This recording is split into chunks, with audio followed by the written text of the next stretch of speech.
Anda sudah melihat dalam tayangan tadi bagaimana masing-masing pasangan calon, terutama paslon nomor urut 1 dan 3 yang berkontestasi di pemilihan gubernur dan wakil gubernur Jakarta ini saling klaim soal perolehan suara, perolehan angka pada saat kemudian pilkada serentak berlangsung. Nah, untuk bisa menanggapi mengenai hal ini, tentunya kita akan hadirkan perwakilan dari masing-masing pasangan calon, tapi sudah hadir juga di samping saya pengamat politik Universitas Indonesia yaitu Bapak Cecep Hidayat. Assalamualaikum warahmatullahi wabarakatuh. Malam Pak Cecep. Malam Mbak. Malam Pak Cecep. Kemudian juga sudah hadir secara daring, ini akan menyuarakan bagaimana pandangan dari pasangan nomor urut 3 yaitu Pramono Rano.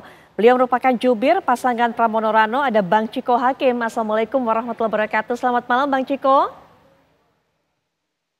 Waalaikumsalam, malam Putri, malam Kang Cecep. Malam Baik, Bang Ciko. Ya, kami masih coba menghubungi perwakilan dari pasangan calon nomor urut 1.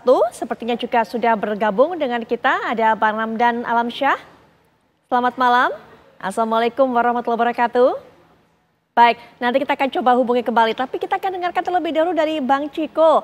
Bang Ciko, ini kok begitu yakin sih ketika kemudian paslon nomor urut 1 ini mengatakan 2 putaran dari hasil penghitungan suara internal mereka. Tapi kemudian paslon nomor urut 3 ini dari hasil penghitungan internal juga mengklaim bahwa kemenangan sudah di tangan, sudah deklarasi dan cukup 1 putaran saja. Bang Ciko. Ya, di sini perbedaannya dan saya koreksi sedikit Putri. Kami tidak berbasis hitungan di internal, tapi kami berbasis hitungan di KPU, di PPK atau di kecamatan-kecamatan yang sudah selesai kemarin. PPK di seluruh kecamatan, 44 kecamatan di Jakarta sudah selesai menghitung dan semua sesuai dengan hitungan awal dan termasuk hitungan kami di awal di minggu lalu yaitu 50,% suara bagi pasangan Mas Pramono Anung dan Bang Dul atau Rano Karno. Itu satu. Nah, hari ini sedang terjadi sekarang berjalan perhitungan di tingkat kota karena penghitungan itu berjenjang ya.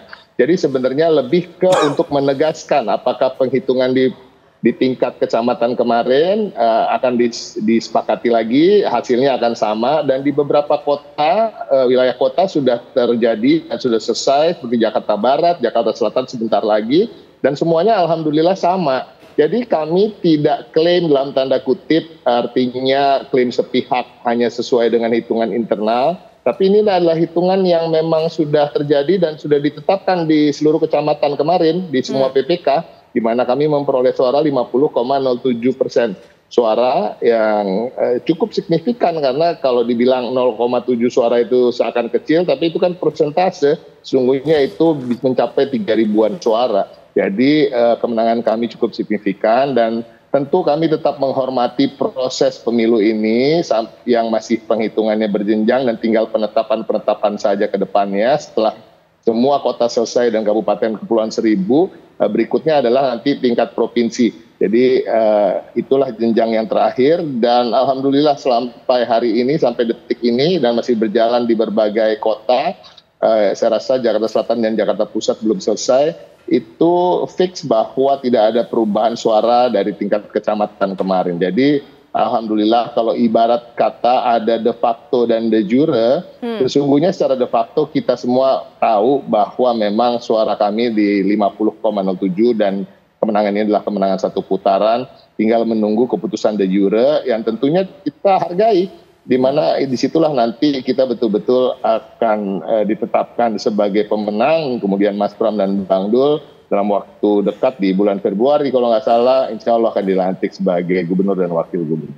Baik, itu pandangan suara dari perwakilan paslon nomor urut 3. Kita juga akan dengarkan bagaimana pandangan dari Bang Ramdan Alamsyah selaku Sekretaris DPW Partai Perindo Jakarta. Assalamualaikum warahmatullahi wabarakatuh. Selamat malam Bang Ramdan. Salam koreksi ya Mbak, saya di Golkar Mbak, bukan di Perindo. Baik, mohon maaf sekali. Sekretaris DPW Partai Golkar Jakarta, Bang Ramdan Alamsyah. Baik, Bang Ramdan, di saat kemudian begitu yakin, ya di saat paslon 3 ini begitu yakin dengan hitungannya, kemudian juga tadi dari hitungan bukan hitungan internal, tapi memang melihat dari perolehan angka demi angka di berbagai macam TPS. Tapi kemudian paslon nomor urut 1 ini masih yakin bahwa akan ada kesempatan putaran kedua. Silakan Bang Ramdan.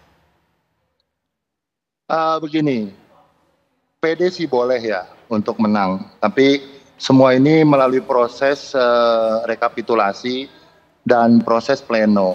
Masih ada pleno tingkat kota yang belum dijalani sampai di tingkat provinsi nantinya. Nah, artinya apa? Masih ada jenjang yang memang nanti dibuka kembali setiap kecamatan, dihitung ulang apakah terjadi kesalahan atau tidak.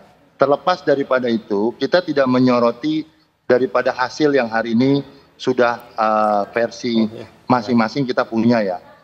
Tapi yang kita soroti hari ini adalah bentuk daripada rangkaian pemilu yang menurut kami satu kegagalan fatal yang dilakukan oleh KPU, bahwa partisipasi yang terjadi pada kali ini itu jauh dari harapan masyarakat. Kemudian teman-teman KPU beranggapan dan membuat satu narasi yang menurut kami ini kurang cerdas gitu loh. Apa itu dinarasikan bahwa masyarakat memang tidak menggunakan hak pilihnya lantaran terlalu jengah dengan keadaan politik atau terlalu jengah dengan pemilu yang dilakukan berurutan. Nah, pada faktanya kami temukan hari ini kami ke Bawaslu meminta pertanggungjawaban daripada Bawaslu sebagai pengawas daripada pemilu ini tentang adanya C6 atau undangan yang secara masif tidak diterima oleh masyarakat.